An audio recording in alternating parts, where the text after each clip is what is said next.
하나님의 말씀은 요한복음 20장 50절에서 51절 말씀, 30절에서 31절 말씀, 잘못되어 있습니다. 30절에 31절, 30절에 31절이죠. 신약성경 184면입니다. 다 찾으셨으면 한 목소리로 같이 한번 읽어보도록 하겠습니다. 시작. 예수께서 제자들 앞에서 이 책에 기록되지 아니한 다른 표적도 많이 행하셨으나 오직 이것을 기록함은 너희로 예수께서 하나님의 아들 그리스도이심을 믿게 하려 함이요 또 너희로 믿고 그 이름에 힘입어 생명을 얻게 하려 함이니라. 아멘. 우리 앞집 사람 옆 사람에게 이렇게 인사 나누도록 하겠습니다. 눈물 겹도록 보고 싶었습니다. 눈물 겹도록 보고 싶었습니다. 날마다 보고 있어도 또 보고 싶은 그리운 얼굴들입니다. 너무 오랜만에 또 뵈시는 분들도 계시고 그래서 얼마나 감사한지 모릅니다. 자, 지난주 빌립보서 강해가 이제 마쳤고요. 오늘부터는 요한복음에 나온 그 기적들에 대해서 제가 한번 이제 살펴보도록 하겠습니다. 요한복음 안에는 아주 특별한 7가지 기적들이 있습니다. 그것을 7대 표적, 요한복음 안에 기록된 7대 표적이다라고 이야기를 하고 있는데 어떤 기적들이 있는가? 다음과 같습니다. 한번 띄워주시겠습니까? 여기 보시면 7가지 7대 표적이 있는데 첫 번째 표적이 물을 포도주로 바꿔주신 것, 왕의 신하의 아들을 고쳐주신 것, 베데스다의 그 38년 된 병자를 고쳐주신 것, 그리고 여러분들 너무나 잘 아시는 오병이어의 기적, 무리를 걸으심, 날 때부터 맹인을 치유하시는 것, 죽은 나사로를 부활시켜 주신 것, 요 7가지가 요한복음 안에 기록된 7대 표적이라는 것이죠. 자, 그런데 이 요한복음 외에 이 7가지 기적 외에도 마태, 마가, 누가복음 안에는 여러 다른 기적들이 참 많이 있거든요. 근데 그런 것들은 기록하지 아니하고 요 7가지만 특별히 사도 요한이 특별히 분류해서 선택을 해서 이렇게 기록해 주고 있다라는 것입니다. 그것은 사도 요한은 이 특별한 표적들을 통해서 예수님께서 어떤 분이신지를 더 풍성하게 보여주기 위해서 그렇게 특별하게 이 기적들만 기록해 놓았다라는 것이죠. 자, 그래서 여러분 앞으로는 7주 동안 이 표적들에 대해서 저희가 함께 살펴보려고 합니다.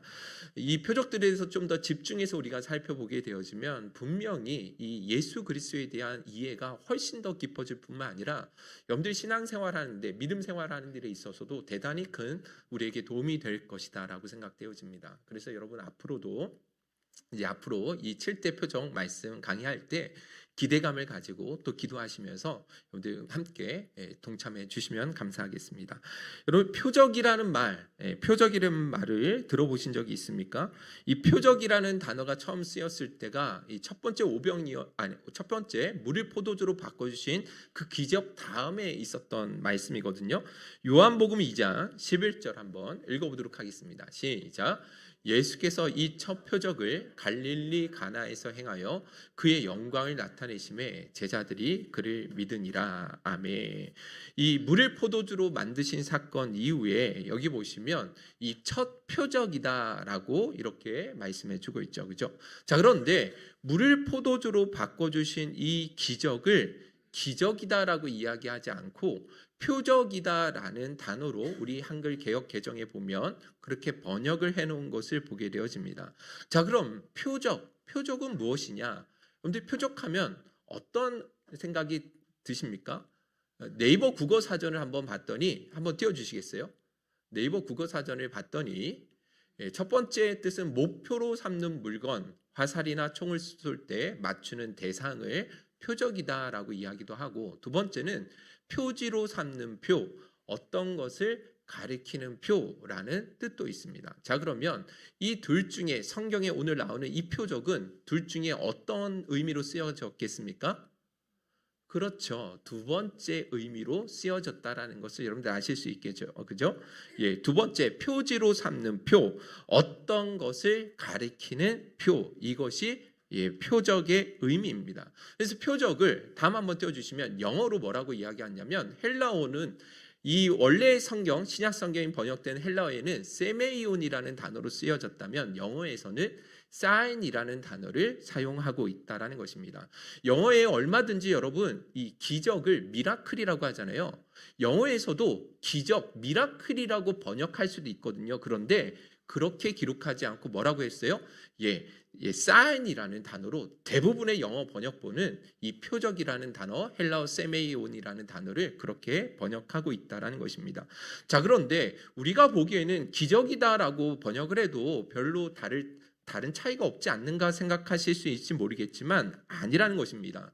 왜 헬라어 이 세메이온이라는 단어를 영어에서는 사인으로만 번역을 했고 그리고 개역개정에는 표적이라는 단어를 사용했느냐? 거기에는 어떤 특별한 이유가 있다라는 거예요. 세메이온이란 이 헬라어 단어가 여러분들 우리 영어 성경에는 기이한이라는 단어도 사용하거든요. 미라클이라는 단어를 쓰지 않고 원더라는 영어로 번역을 한 곳들도 있는데 그 기이한이라는 뜻을 가지고 있지 않습니다.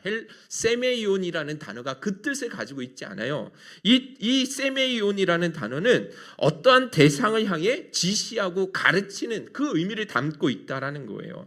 여러분들 고속도로에 가면 표지판이 있는 거 아시죠? 표지판이 가는 곳마다 많이 있습니다. 그래서 인천에서 모포로 가려면 서해안 고속도로를 타야 되거든요. 그럼 어떻게 가야 되느냐? 여기서 가다가 어디로 먼저 타죠? 영동 고속도로 가다가 서안산 IC를 지나면 둔대 분기점이라는 곳이 나옵니다. 거기에서 서해안 고속도로로 들어가서 그 길로 쭉 가야 되는 거예요. 자, 근데 그 둔대 분기점에 이런 표지판이 있어요. 이런 사인이 있어요. 한번 보여주시겠습니까? 사진 좀 한번 보여주시겠어요? 자, 이 둔대 IC에 이 표지판이 있습니다. 뭐라고 써 있어요? 모포. 끝이에요? 안 보이는구나. 모포 350m 이렇게 기록되어 있거든요. 여러분들 이 350m 이렇게 써 있는데 여러분들 이와 같은 표지판은 무엇만 가르쳐 주는 거죠? 방향만 가르쳐 주는 거죠. 그죠? 여기가 목표 지점이 아니라는 것입니다. 그러니까 이런 목포라는 표지판이 나왔어도 여러분들 이거 가지고 야 이제 다 왔나 보구나 하고 좋아할 이유가 없죠. 그죠? 거기에 그 파킹해놓고 머물러 있으면 안 된다라는 거예요. 이 표지판이 나와도 그 표지판을 향해 가리키는 방향을 향해서 계속 달려가야지만 목포가 나온다라는 것입니다. 자, 그러니까 여러분들 이 표지판은 그 자체로 목적이 아니라는 거예요. 표지판이 가리키고 있는 대상이 중요한 거지 여러분들 이 표지판은 아무것도 아니라는 것이죠. 여러분들 오늘 성경에 나오는 세메이온이라는 단어가 바로 그와 같은 의미를 담고 있다는 것입니다. 표적은 그 자체로 주인공이 아니라 그 표적 세메이온이 가리키는 주인공이 따로 있다는 거예요. 아무리 그 표적이 놀랍고 기이하고 신기하다 할지라도 그 표적 자체로 즐거워하고 거기에만 머물러 있어서는 안 된다라는 것이죠. 그 표적이 향하는 곳, 가리키는 방향이 무엇인지를 향해서 그 의미를 향해 관심을 가질 수 있어야 된다라는 것입니다. 할렐루야. 이해 가시죠? 그죠? 자, 그런데 안타까운 것은 많은 사람들이요. 여러분들 이 표적 자체로 인해서 그 표적 자체만을 기뻐하고 거기에만 머무는 사람들이 있죠. 그죠?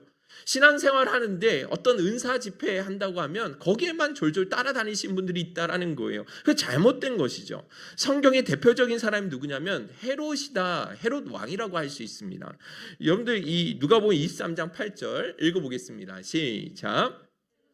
이스를 보고 매우 기뻐하니 이는 그의 소문을 들었으므로 보고자 한지 오래였고 또한 무엇이나 이적 행하심을 볼까 바랐던 영고로라. 여러분들 헤롯 왕이요. 예수를 엄청 기다리고 또 예수를 만났을 때 대단히 기뻐했죠. 그죠? 무엇 때문에 기뻐했다고 이야기하고 있어요? 뭐라고 나와 있죠? 무엇이나 이적 행하심을 보지 않을까. 예전부터 예수에 대한 소문이 들었는데 바로 눈앞에서 직관할 수 있지 않을까.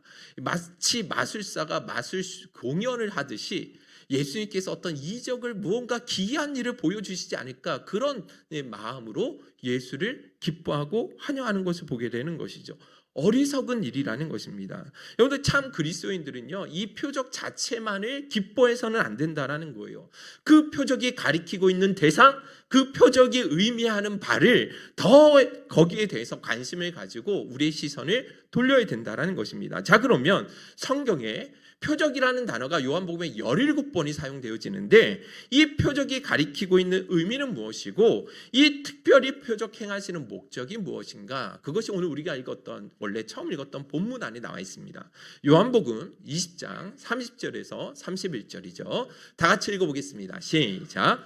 예수께서 제자들의 앞에서 이 책에 기록되지 아니한 다른 표적도 많이 행하셨으나 오직 이것을 기록함은 너희로 예수께서 하나님의 아들 그리스도이심을 믿게 하려 함이요 또 너희로 믿고 그 이름에 힘입어 생명을 얻게 하려 함이니라. 아멘. 표적을 기록한 목적, 다시 말해서 예수님께서 이 표적을 보여주신 그 이유와 의의가 무엇이라고 말씀하고 있죠? 그것은 단 한 가지, 예수 그리스도께서 하나님의 아들이시고 그리고 더 나아가 그분을 믿음으로 영생을 얻게 하기 위해서 이 표적을 기록해 주셨다라고 말씀해 주고 있습니다. 여러분, 다른 것이 아닙니다. 여러분, 표적을 통해서 다른 것을 기대하셔서는 안 됩니다. 우리가 이후에 살펴보시겠지만 어떤 사람들은 잘못된 목적을 가지고 표적을 기대하고 바라보고 추구하는 사람들이 있었거든요. 그래서는 안 된다라는 거예요. 하나님께서, 우리 주님께서 오셔서 표적을 이 땅 가운데 보여주신 목적은 그 예수 그리스도가 바로 하나님의 아들이시고 그 예수를 믿어야지만 영생을 얻을 수 있다라는 것, 그 목적만을 위해서 이 표적을 보여주셨다라는 것, 여러분들 이것을 우리는 결코 간과해서는 안 된다라는 것입니다. 이 표적으로 인해서 다른 어떤 것을 기대하는 마음을 가지고 그 표적을 기대해서는 안 된다라는 거예요. 자, 그런데 문제가 있습니다. 그런데 표적을 행하신 이유가 바로 이와 같은 목적이 있는데, 근데 성경을, 요한복음을 우리가 여러분들 묵상해 보셨겠지만 그 목적대로 다 이루어지는 것은 아니라는 것입니다. 다시 말해서 표적을 보고도 믿지 않는 사람들이 훨씬 더 많았다라는 거예요. 분명히 표적을 보여주신 이유가 그 표적을 통해서 예수를 믿게 하기 위함이라고 말씀하셨는데 그 목적대로 다 이루어지진 않더라는 거죠. 요한복음 12장 37절 우리 한번 읽어보겠습니다. 시작. 많은 표적을 그들 앞에서 행하셨으나 그를 믿지 아니하니. 그런데 이런 예수님께서 보여주셨던 표적을 한 번이라도 우리에게 나타난다면 믿을 수 있을 것 같은데, 그렇게 많은 표적을 봤던 사람들이 뭐 하지 않았어요? 예수를 믿지 않았다라고 말씀하고 있습니다. 요한복음 6장 30절도 읽어보겠습니다. 시작. 그들이 묻되 그러면 우리가 보고 당신을 믿도록 행하시는 표적이 무엇이니까? 하시는 일이 무엇이니까? 여러분들 오병이어의 표적을 본 사람들의 반응이거든요. 여러분들 이 사람들이 뭐라고 이야기합니까?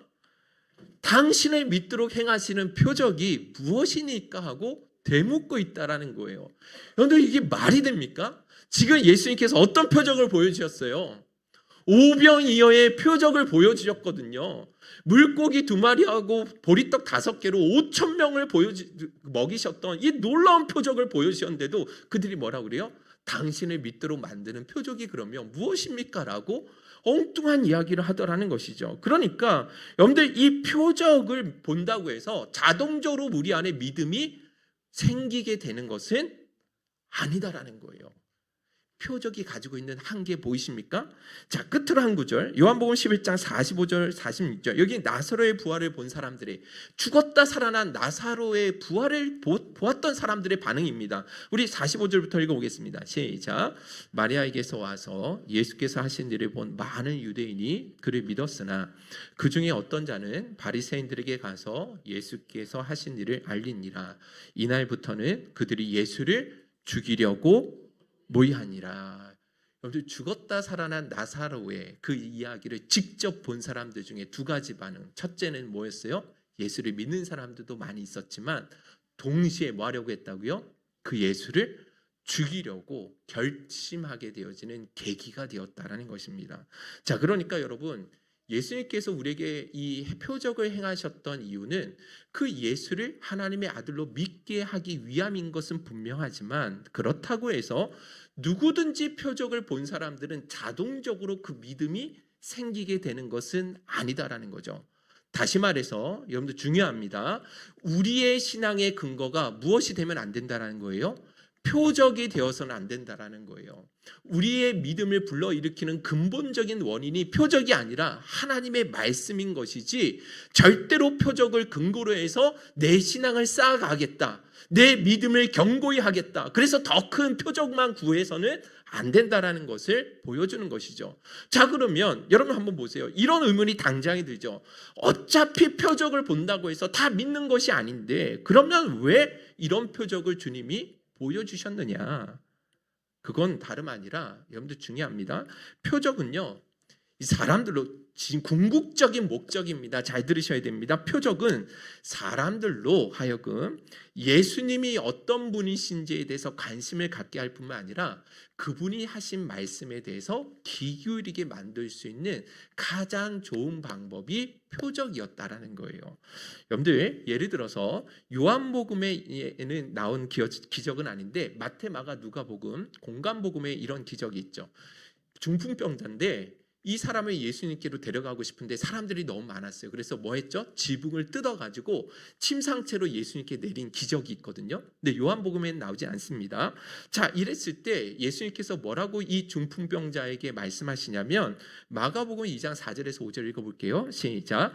무리들 때문에 예수께 데려갈 수 없으므로 그 계신 곳에 지붕을 뜯어 구멍을 내고 중풍병자가 누운 상을 달아내리니 예수께서 그들의 믿음을 보시고 중풍병자에게 이르시되 작은 자야 내 죄 사함을 받았느니라 하시니. 여러분 예수님 뭐라고 이야기하셨죠?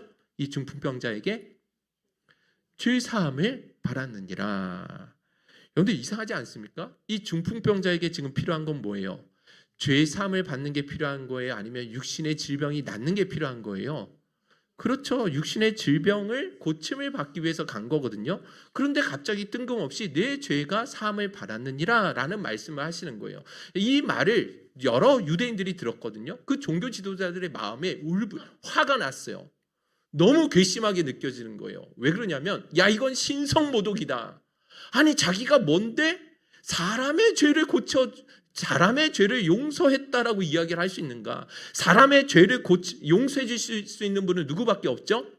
그렇죠. 하나님밖에 없는데 아니 저 사람이 인간인데 갑자기 저 사람의 죄를 사하였느니라 이런 이야기를 하니까 막 화가 나는 거예요. 신성모독이다 하면서 울분이 나는 거죠. 이 마음을 우리 주님이 다 읽고 계셨어요. 그랬을 때 예수님이 뭐라고 이야기하시냐면 계속 읽어보겠습니다. 시작. 중풍병자에게 내 죄사함을 받았느니라 하는 말과 일어나 내 상을 가지고 걸어가라 하는 말 중에서 어느 것이 쉽겠느냐? 그러나 인자가 땅에서 죄를 사하는 권세가 있는 줄을 너희로 알게 하려 하노라 하시고 중풍병자에게 말씀하시되 내가 내게 이르노니 일어나 내 상을 가지고 집으로 가라 하시니 그가 일어나 그 상을 가지고 모든 사람 앞에서 나가거늘 그들이 다 놀라 하나님께 영광을 돌리며 이르되 우리가 이런 일을 도무지 보지 못하였다 하더라. 아멘. 여러분들 9절 앞으로 다시 한번 보여주세요. 제 사함을 받았느니라 하는 말과 일어나 걸어가라 하는 말 중에 9절 다시 한번 띄워주세요. 예, 앞으로 가시면 됩니다. 뒤로 가시면 네, 9절 요 노란색 부분 보세요.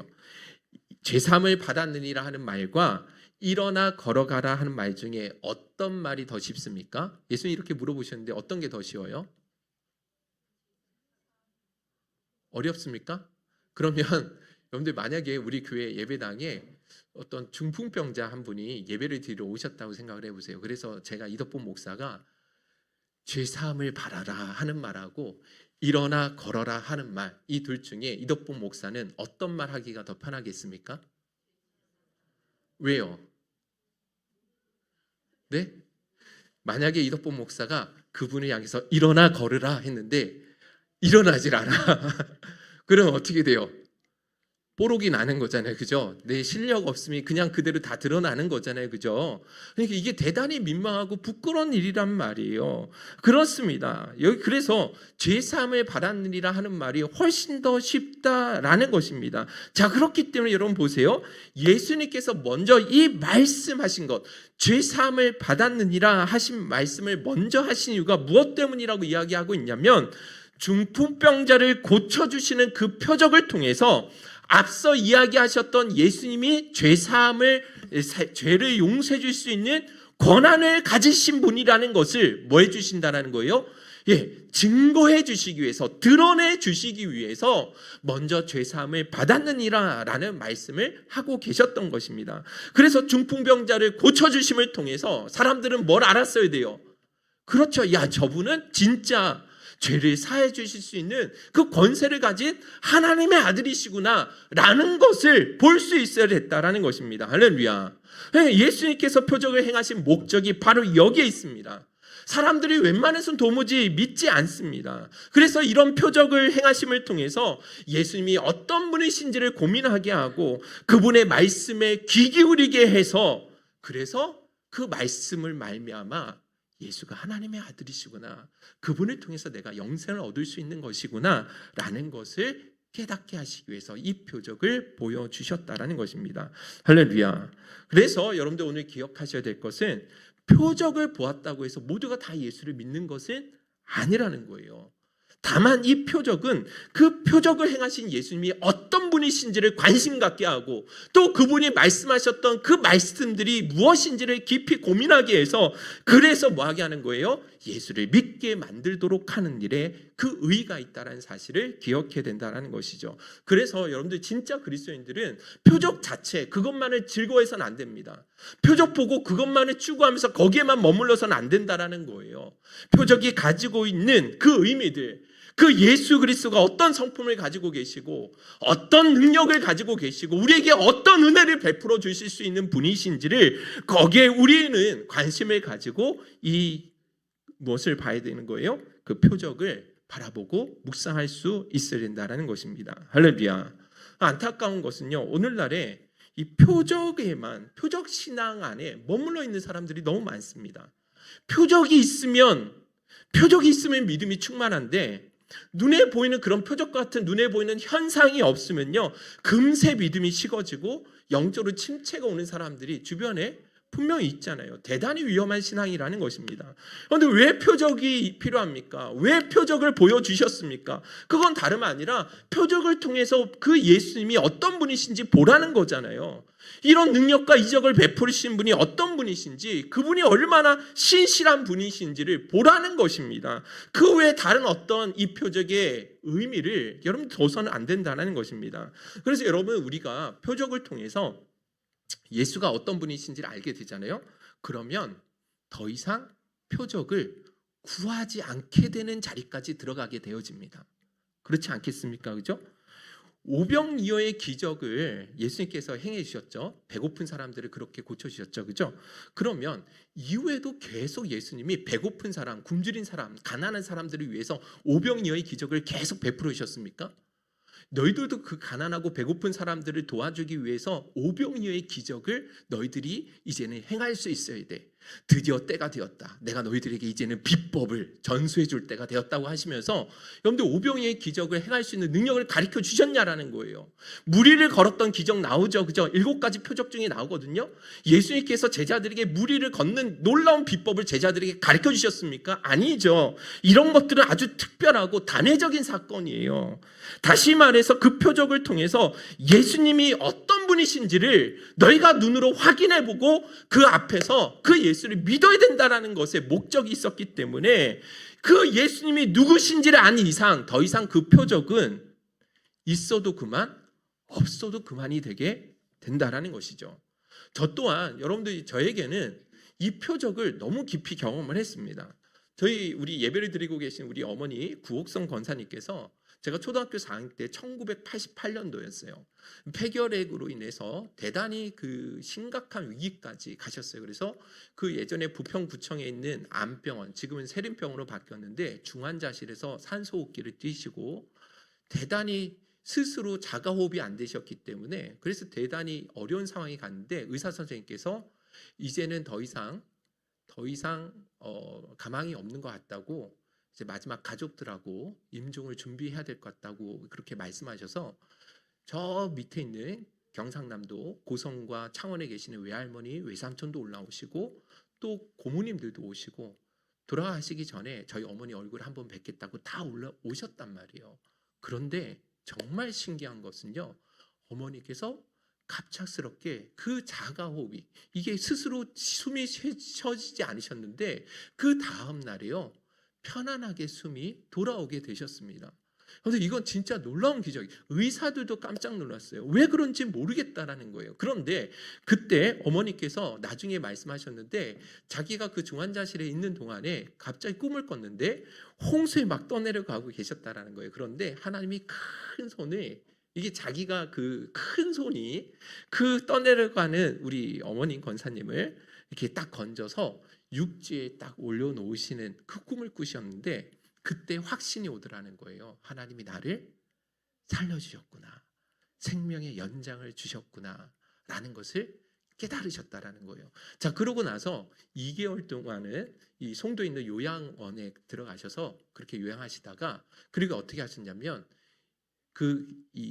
계속 낫지 않으시고 결핵 환자들이 먹는 약이 되게 많잖아요. 근데 그 약 때문에 너무 힘드신 거예요. 그래서 이 약을 다 버리시고 20일 금식 기도를 하셨습니다. 내가 죽으면 죽으리라는 심정으로 아직 온전히 완쾌가 되지 않은 상황 속에서 기도하셨는데 20일 금식 기도에 폐결핵이 완전히 낫게 되신 거예요. 그 결핵들이 싹 사라지게 되셨어요. 놀라운 기적을 보았죠. 그래서 여러분들 이 표적을 통해서 여러분들 온 가족들이 예수를 그때 만나게 된 거예요. 어머니도 그때 하나님 앞에 헌신하셨고 그래서 전도사 사역을 나가게 되신 거였거든요. 그런데 그 이후로, 자, 그래서 우리 모두가 예수를 믿었습니다. 그래서 저희 형제들도 예수를 믿고 저희 그 외갓집도 다 예수를 믿게 되셨는데, 자, 그러면 그 이후에도 계속 이런 표적이 필요할까요? 안 할까요? 예, 아니죠. 더 이상 이런 표적이 필요 없습니다. 내 삶 가운데 이와 같은 표적이 없다 할지라도 그런데 전혀 낙심하지 않습니다. 어떤 어려움 속에서도 이와 같은 하나님의 극적인 능력으로 자기의 능력을 나타내 주시지 않는다 할지라도 전혀 내 믿음에 요동함이 없어요. 왜냐하면 저는 이미 그 표적을 통해서 예수가 누구신지를 분명히 알게 되었고 영원한 생명이 내 안에 있다는 것을 누구보다 확신하기 때문에 어떤 상황 속에서도 저는 믿음이 흔들리지 않는다는 것입니다. 그래서 여러분들 우리가 관심을 가져야 할 것은 예수를 향한 바른 믿음이요 온전한 믿음이어야 된다는 것이죠. 표적 자체를 믿는 믿음이 아니라 그 예수 그리스도를 믿는 신앙, 예수 그리스도가 어떤 분이시며 나에게 어떤 신실한 분이신지를 깨닫는 믿음을 갖는 것이 중요하다라는 것입니다. 할렐루야. 그런데 표적을 통해서 우리가 예수를 알게 되었다면 더 이상 어린아이와 같은 신앙 안에 머물러서는 안 됩니다. 이제는 표적이 없어도 될 수 있는 믿음, 기적이 없어도 흔들리지 않는 믿음, 상황이 어떤 어려운 상황이 온다 할지라도 끝까지 신실하신, 나에게 신실하셨던 그 예수님 한 분만 붙들고 살아가는 이 믿음만큼은 우리가 간직하고 살아가야 된다는 것이죠. 할렐루야. 저는 이번 7대 표적을 통해서 그 예수가 얼마나 좋은 분이신지를 여러분들이 이 말씀 가운데 확실히 깨닫고 그래서 평생 그 예수님 한 분만으로 만족하며 살아가는 은혜가 있기를 주님의 이름으로 축원드립니다. 예, 마지막으로 한 가지 여기에서 꼭 주의해야 될 상황이 하나 있습니다. 여러분들 예수님이 행하신 이 표적을 보고 믿는 사람들 가운데에도 믿었다 할지라도 바른 목적을 가지고 예수를 믿고 따랐던 사람이 아닌 사람들이 있어요. 분명히 예수를 믿었거든요. 근데 진짜 예수를 믿은 게 아닌 사람들이 있어요. 요한복음 2장 23절, 24절 한번 읽어보겠습니다. 여러분들이 묵상하실 때 대단히 어려웠던 말씀이었어요. 같이 한번 읽어보겠습니다. 우리가 요한복음 묵상하고 있는데 큐티책 묵상하잖아요. 이거 한번 읽어보겠습니다. 시작. 6월절에 예수께서 예루살렘에 계시니 많은 사람이 그의 행하시는 표적을 보고 그의 이름을 믿었으나 예수는 그의 몸을 그들에게 의탁하지 아니하셨으니 이는 친히 모든 사람을 아시며. 그렇습니다. 그런데 분명히 그 물을 포도주로 바꿔주신 이 기적을 통해서 많은 사람이 그의 행하시는 표적들을 통해 믿었는데, 그런데 예수님이 뭐 하지 않으셨다? 그들에게 예수님을 온전히 의탁하지 않으셨다. 이게 무슨 말이죠? 신뢰하지 않으셨다라는 거예요. 그들을 신뢰하지 않으셨다. 왜 그들의 믿음을 신뢰하지 아니하셨는가? 그것은요, 그들이 예수를 믿게 되는 동기 자체가 달랐기 때문에 그렇습니다. 여러분들 요한복음에 계속 묵상해 나가는데 이런 이야기가 계속해서 반복되고 있는 거 아시죠? 그죠? 가는 곳마다 여러분들 오병이어의 기적을 보고 수많은 사람들이 예수님을 따라다녔습니다. 예수를 믿고 예수를 따라다녔어요. 예수님이 저기로 저 마을로 가신다 그러면 미리 먼저 가가지고 기다리고 있었던 사람들이었거든요. 그런데 그들이 예수님을 좋아하고 따라다녔던 이유가 예수님이 뭐라고 이야기하시냐면 요한복음 6장 26절 자세하게 읽어보셔야 됩니다. 시작. 예수께서 대답하여 이르시되 내가 진실로 진실로 너희에게 이르노니 너희가 나를 찾는 것은 표적을 본 까닭이 아니요 떡을 먹고 배부른 까닭이라. 이 노란색 부분, 너희가 나를 찾는 것은 표적을 본 까닭이 아니다. 이게 무슨 말이죠? 표적을 보았는데 표적을 본 까닭이 아니다라는 말씀은 그 표적 안에 담겨진 그 의미에 관심을 갖고 나를 따른 것이 아니다라는 거예요. 그럼 뭐 때문에 따랐다라는 거예요? 그 표적을 통해서 받았던 빵, 그 떡을 먹고 배불렀기 때문에 그래서 예수님을 따르고 있다는 것입니다. 여러분들, 이 떡을, 오병이어의 기적을 통해서 예수님이 원래 보여주시고자 하는 목적이 있잖아요. 근데 거기에는 전혀 관심이 없습니다. 그 진리에는 전혀 관심이 없고, 다만 떡을 먹고 배부르는 건 자기들의 먹고 사는 문제, 자기들의 필요, 자기들의 문제들을 해결해 주실 것을 목적으로 주님을 따랐다라는 거예요. 잘못된 믿음이죠. 그죠? 표적을 보고 믿긴 믿었는데 그 믿음은 세속적인 믿음이요 너무나 이기적인 믿음이었다라는 것입니다. 한 가지만 더 살펴보겠습니다. 죽은 나사로를 살려주신 이 일로 인해서 진짜 많은 사람들이 깜짝 놀랐습니다. 이거 완전히 센세이션이 일어났어요. 왜냐하면 여러분들, 이 4일 만에 몸이 썩어 들어갔는데 예수님이 살려주셨잖아요. 이게 보통 사건이 아닌 거예요. 그래서 이거를 본 사람들이요 가는 곳마다 예수를 증언하기 시작했거든요.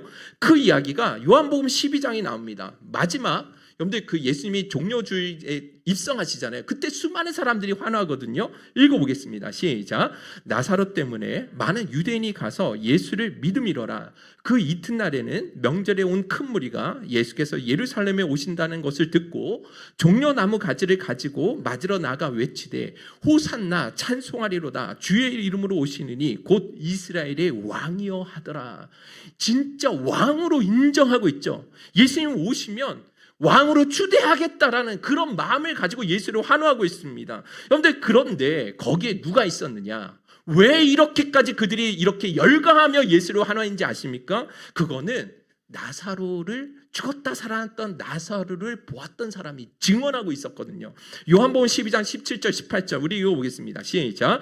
나사로를 무덤에서 불러내어 죽은 자 가운데서 살리실 때 함께 있던 무리가 증언한지라. 18절 이에 무리가 예수를 맞음은 이 표적 행하심을 들었음이러라.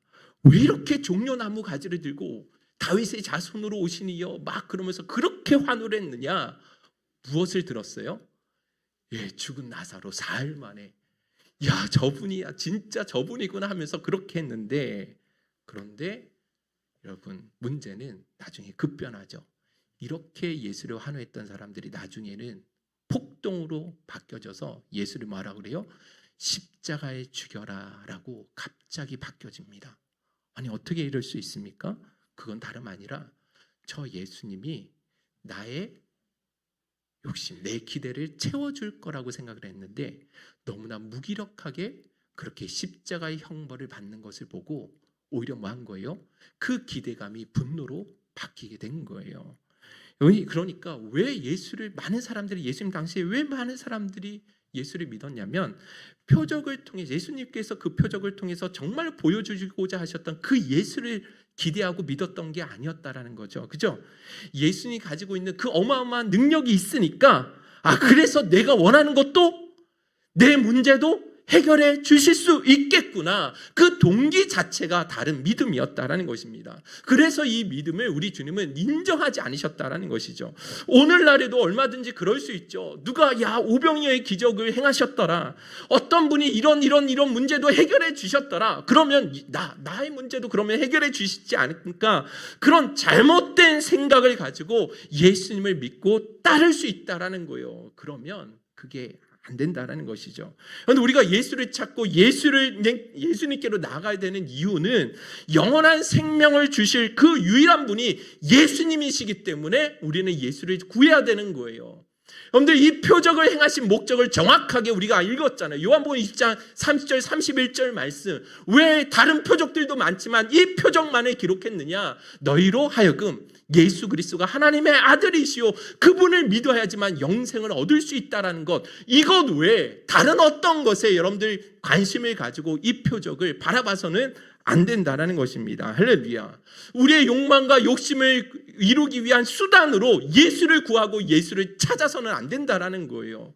그런 측면에서도 여러분들 한번 보시면 이 7대 표적 가장 마지막 7번째 클라이막스입니다.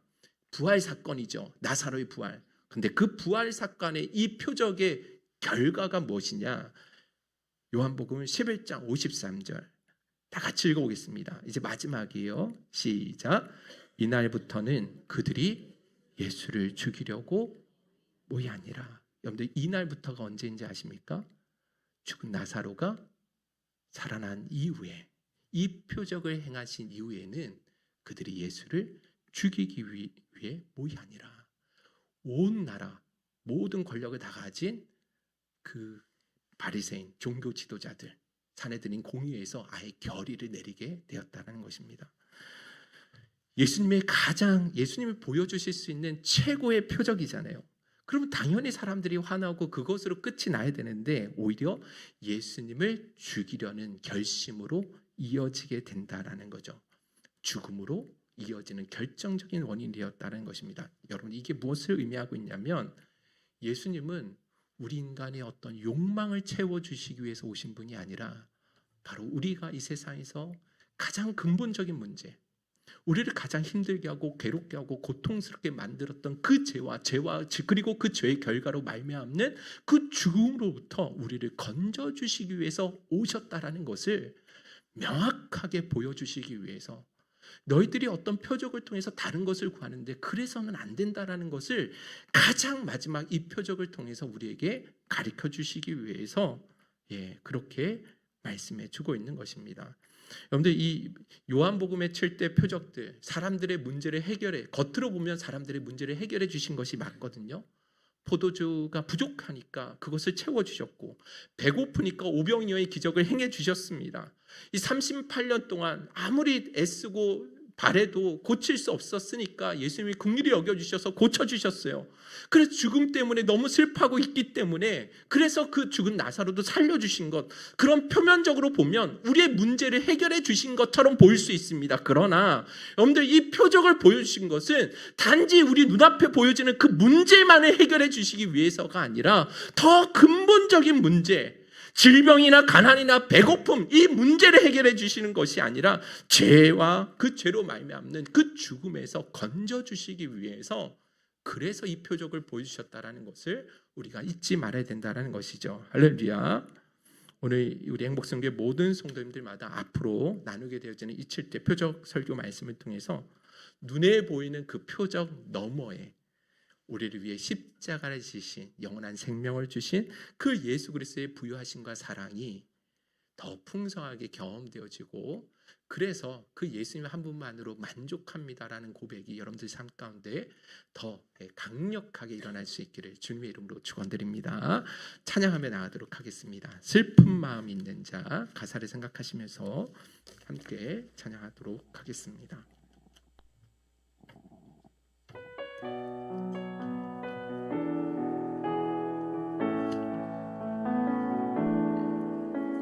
슬픈 마음 있는 자, 뭔가 영혼 병든 자, 누구든지 부르시오, 예수 이름 부르시오.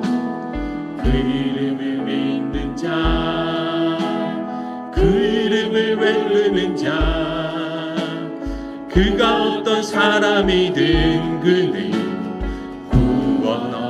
우리 처음부터 다시 한번 고백합시다. 슬픈 마음 있는 자, 슬픈 마음 있는 자, 뭔가 영혼 병든 자, 누구든지 부르시오, 예수 이름 부르시오.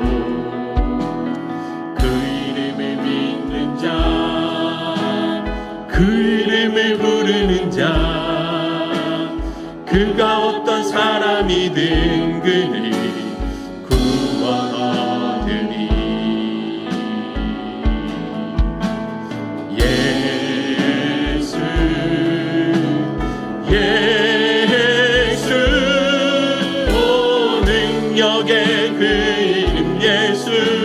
나 외쳐 부르네.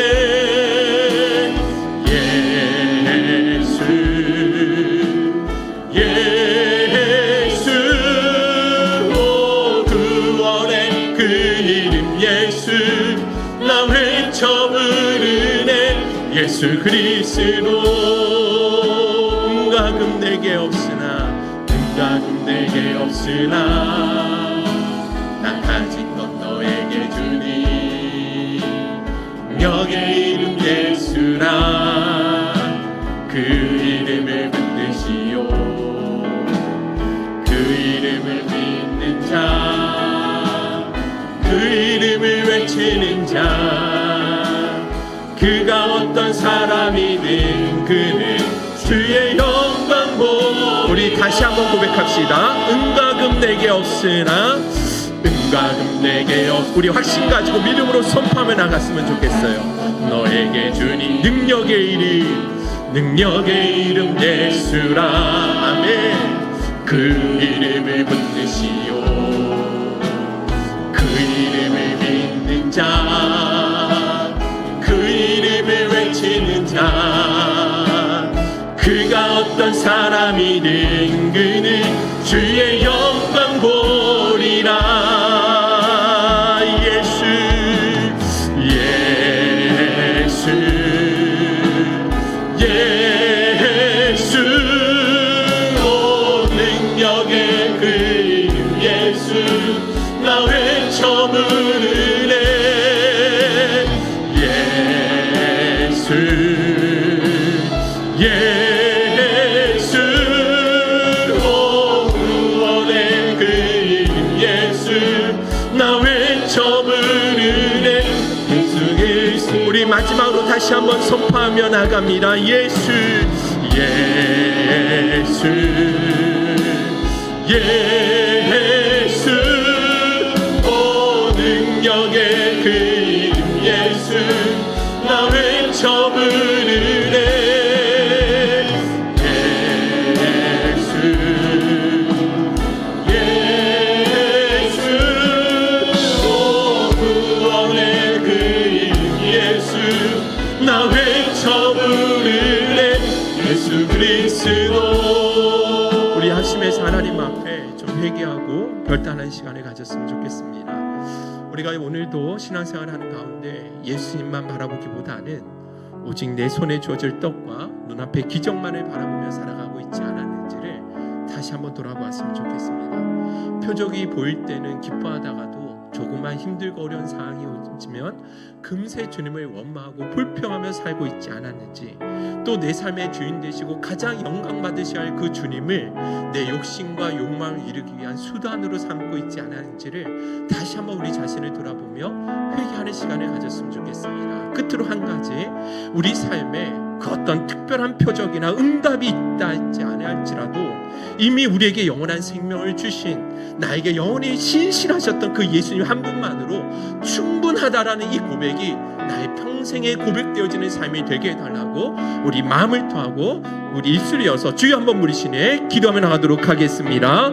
주여